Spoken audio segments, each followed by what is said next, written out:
folks, today I want to talk to you about harnesses. Yesterday I did a video on collars and I explained the possible problems by using a collar on a dog with the yanking and jerking because the neck is very sensitive. And as you can see, all along the neck here, you've got the trachea and the esophagus and the veins and artery and all of the nerves all running down from the dog's head, all of the nerves and everything all running along here. So you imagine yanking on this collar that goes across here, yanking and jerking, especially in young dogs where the bones are soft.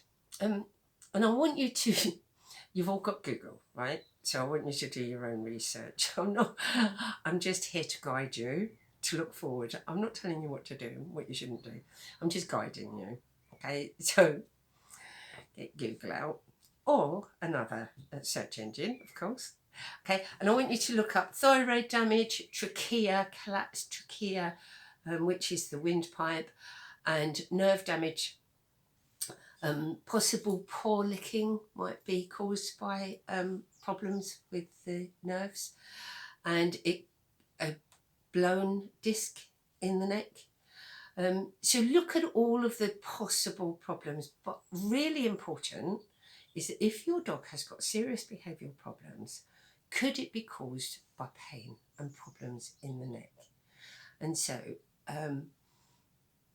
could it be causing a dog to be aggressive and, with pain and yanking on the neck? So if you have got a behavioural problem, I really would advise you to go and see a vet first before you do any more, to get it checked out to make sure. Now, I went out to a wonderful little dog and it did everything I wanted it to do. It worked its little socks off for me, and absolutely gorgeous. And I said to the lady, I'm just going to take him out now to do the whistle game. We'll play the whistle game. We love the whistle game and the this way game. And I said, have you got a harness? And she said, oh, he won't let me put the harness on.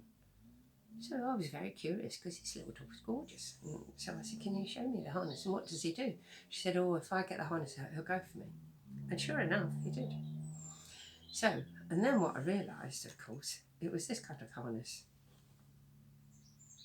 Now, I just want you to see, can you see the skeleton of a dog running?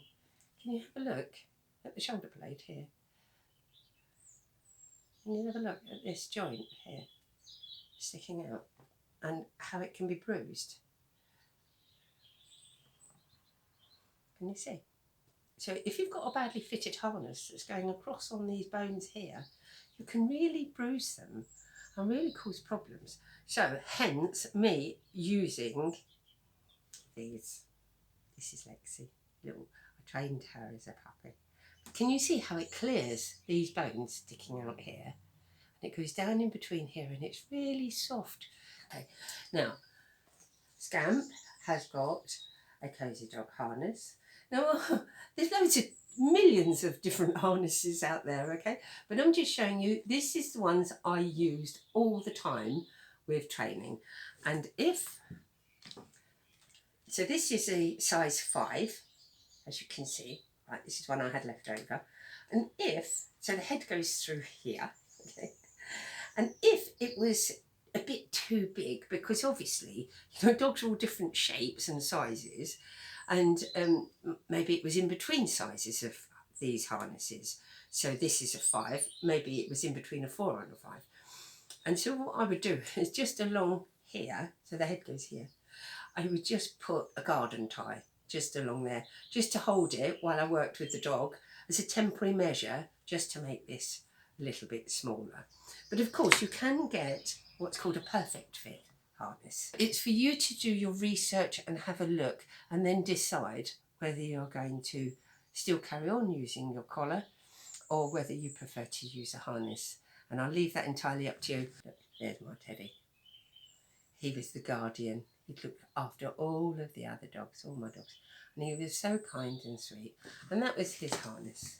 Brought back from America. I went to America to learn about dog attacks, and I went out with the animal control officers, and I was at the animal shelter, and You know, I learned loads, and I stayed with an expert on dog attacks. So that added to my experience. Anyway, so I'm going to finish this video now. Don't forget, subscribe please. It does help the channel to grow. It's a brand new channel, so I would really appreciate that. And click on the link to read my book, which goes alongside this. It's all free. Everything is free. Okay, so I will tomorrow I hope to do a video on leads. So see you then. Bye for now.